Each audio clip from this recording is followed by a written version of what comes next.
I'm Dave, this is Dave Splains, and today we're going to talk about series versus parallel power. And I thought, since it's such a nice day, why not do it with solar panels? Now, each one of these, I believe, is set up, it's supposed to be set up, I believe, for 18 volts, 1 amp.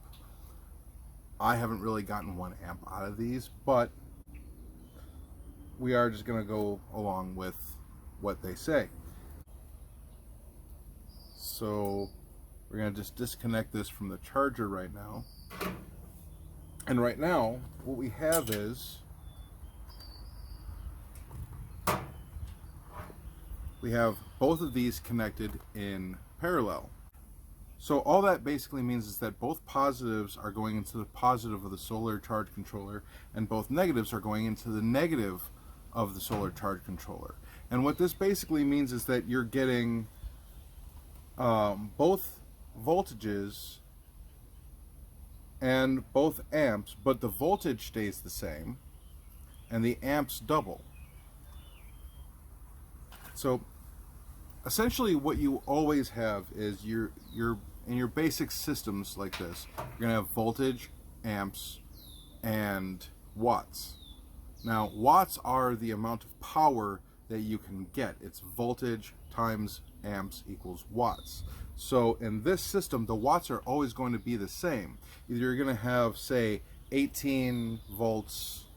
This is a 12 volt system, so I keep saying 12 volts. I do apologize about that. You have 18 volts and 18 volts making 36 volts together, and 1 amp each.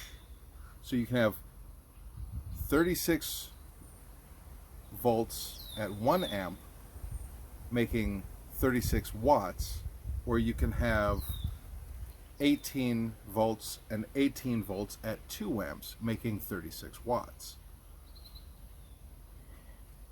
So no matter what, this is a 36 watt system, and because there are 2 solar panels aimed in the same direction, it's an array.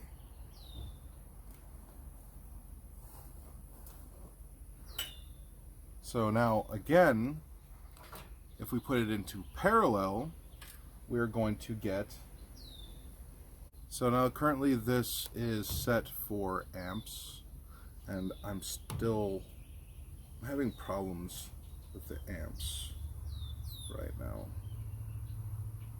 because I don't have a closed circuit. I don't have anywhere to test my amp output. So currently we're just going to do the voltage, and you can see where the voltage doubles, but we're going to have trouble with the amps, I think. So right now everything is on COM. Let's put this thing on voltage, turn it on, and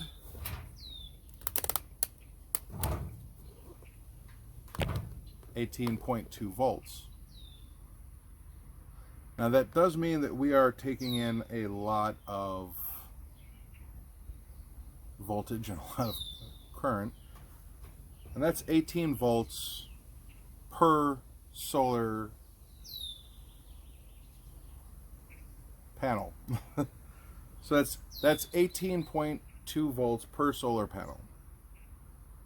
Now this is going to be where things get a little bit crazier, because in order to do this, I'm going to take these terminals, and you've seen me use these terminals before, and if you haven't, it means that I have made the video, I've just never published it. These are really awesome. They usually go for about 26 cents each, I think. I've gotten them for less.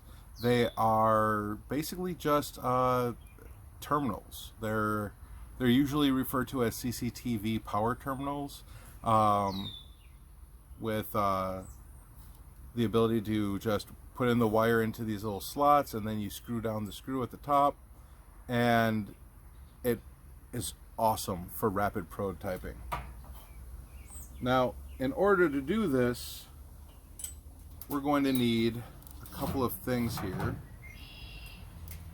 One of which is a third wire. So we're going to connect this to the positive on this terminal.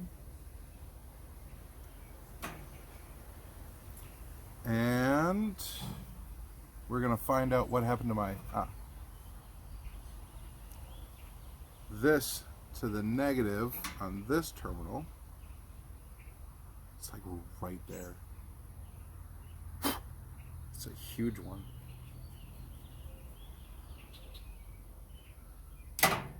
So positive to negative. And we're going to clip that right there.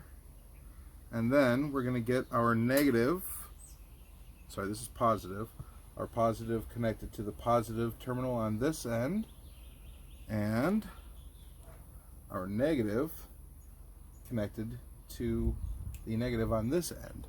Now what you're going to end up seeing is 36.2 or 36.4 volts, but now the amperage is going to be down. And we have 32.4. I wonder what, oh, we have a little bit of a shadow. Let me see if I can fix that. And 36 volts. Did it go up to 36? It seems to be flickering. We have 32.9. I wonder what happened. If we have a shadow that I'm just not seeing or something. Oh, that's 30. I'm sorry, I'm seeing this in selfie mode. So it looks like 32. It's 35.8, 35.9. So almost 36 volts. I was wondering why it was jumping from 32 to 36 like nothing. So that is the basic difference. I wish I had more of a thing here. What I guess what I would need is more alligator clips, more jumper cables, and then I would possibly be able to do the amps. So that is the difference between parallel and series, where you trade off. Do you want more amps or do you want more voltage? Now, I think everybody has seen those commercials where they're talking about the copper top, the Duracell, where you can either have more amps or more voltage, or more power or more longer time. That's what it is. See, your amps are your amp hours. So that's how many amps. So let's say you took 1 amp per hour and you had 2 amp hours of battery. That means that battery is only going to last for 2 hours. This is a 12 volt system with 6,000 milliamp hours, so 6 amp hours. So if I were to plug in a device that took 1 amp at 12 volts, this would last for 6 hours. Now, if I were to take this, now this says it's 12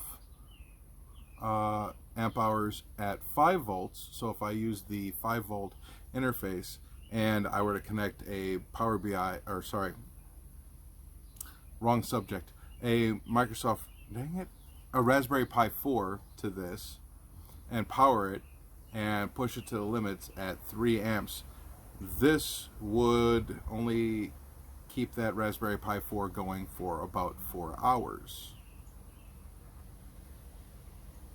So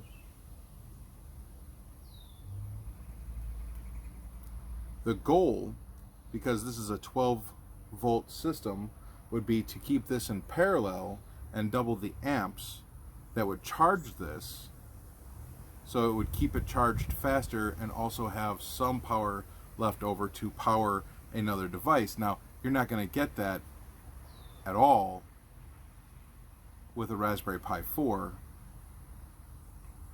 you're only going to be able to get that if you choose a different method, because this is not going to do it. This is most likely not going to do it. I think this could probably output about 2 amps, so you'd maybe be able to do a Raspberry Pi 2 or like an Arduino, and that's about it. Well, thank you very much. Hit the like button and subscribe if you like the video. Check out the other videos, and I gotta do more electronics videos. I really do, because I actually had a lot more fun doing this than I do trying to show you what's going on with a computer screen. So it's summer, I'm probably going to do a lot more electronics. Alright, thank you, and see ya.